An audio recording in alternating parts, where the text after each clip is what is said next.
Bismillahirrahmanirrahim. Alhamdulillahi rabbil alamin. Wassalatu wassalamu ala rasulillahi sallallahu alayhi wasallam wa ala alihi wa ashabihi wa man tabi'ahum bi ihsanin ila yaumiddin, amma ba'd. Ndugu yangu unayenifuatilia katika darasa zetu hizi, leo tukumbushane miongoni mwa tabia ambayo imeenea sana katika jamii, na tabia hiyo ikachukuliwa kama ni nyepesi sana, lakini kumbe ni tabia nzito sana. Ni tabia ambayo ina madhambi makubwa sana mbele ya Allah subhanahu wa ta'ala, na tabia hiyo ni tabia ya kusengenya. Sengenya kumeenea katika jamii, na jambo hilo limefanywa kama ni jambo la kawaida, kama vile halina athari yoyote, halina madhambi yoyote, lakini kumbe lina madhambi makubwa sana mbele ya Allah subhanahu wa ta'ala. Katika hadithi ambayo imepokewa na Abu Huraira radhiyallahu anhu, anna Rasulullah sallallahu alayhi wasallam qala atadiruna mal ghiba qalu Allahu wa rasuluhu a'lam qal dhikruka akhaka bima yakrahu qila afara'aita in kana fi akhi ma aqul qala in kana fihi ma taqul faqad ightabtahu wa in lam yakun fihi faqad bahattahu.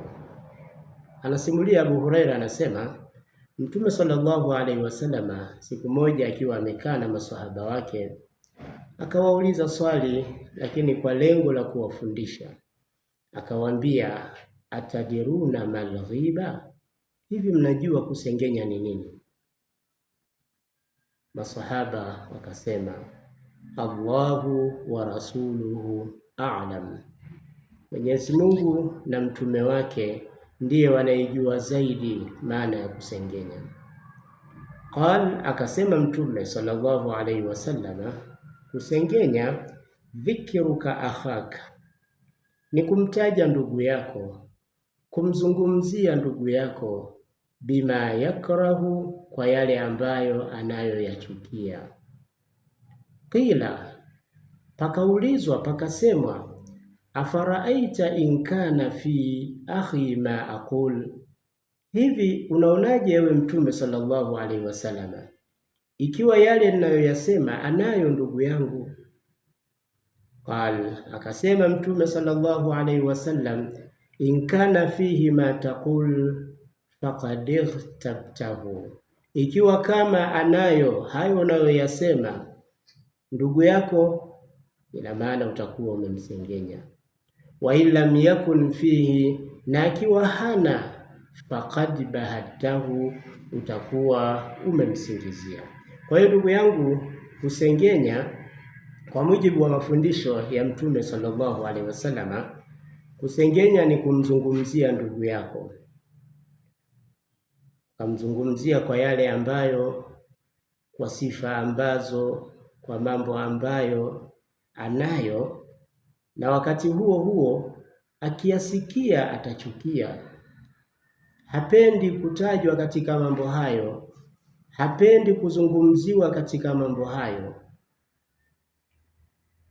Hapo utakuwa umemsengenya.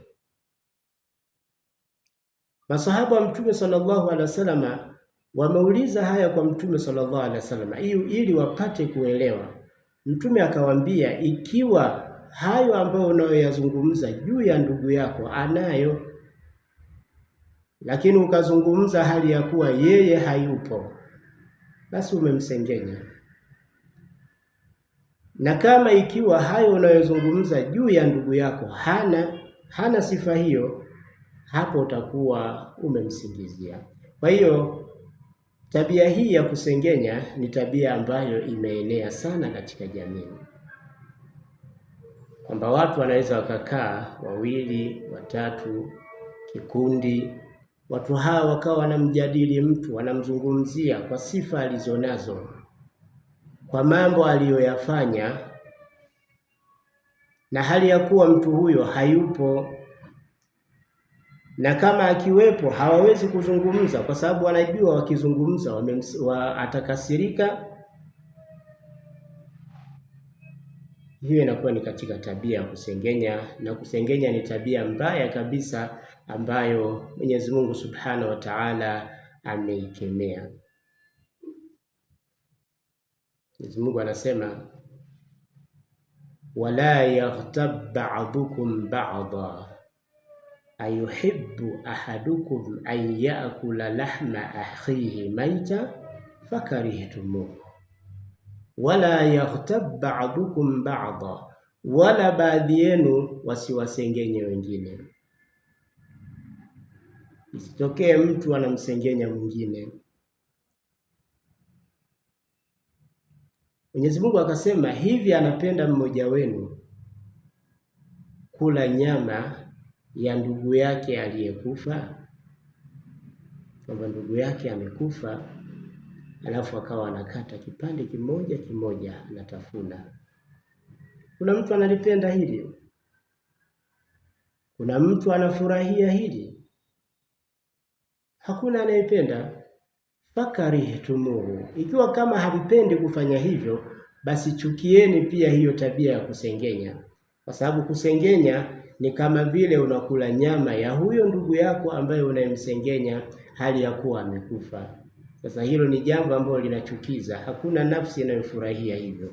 Ikiwa kama hatufurahii hivyo, basi pia tuchukie kusengenya, usifurahie kusengenya, kwa sababu kufanya hivyo ni makosa makubwa sana ambayo tunamkosea Mwenyezi Mungu Subhanahu wa Ta'ala. Ndugu yangu, tujipambe kwa tabia iliyokuwa nzuri na tuache tabia iliyokuwa mbaya, kama tabia hii ya kusengenya, tabia ambayo imeenea sana katika jamii tulionayo, na jamii ikaona ni jambo jepesi, lakini kumbe ni jambo zito, ni jambo ambalo lina madhara makubwa sana mbele ya Allah Subhanahu wa Ta'ala. Tunamuomba Allah atufanyie wepesi tuweze kupambika kwa tabia zilizokuwa njema, tabia za mtume wetu Muhammadin sallallahu alaihi wasallam. Wabillahi tawfiq. Wassalamu alaikum wa rahmatullahi wa barakatuh, wa jazakumullahu khairan.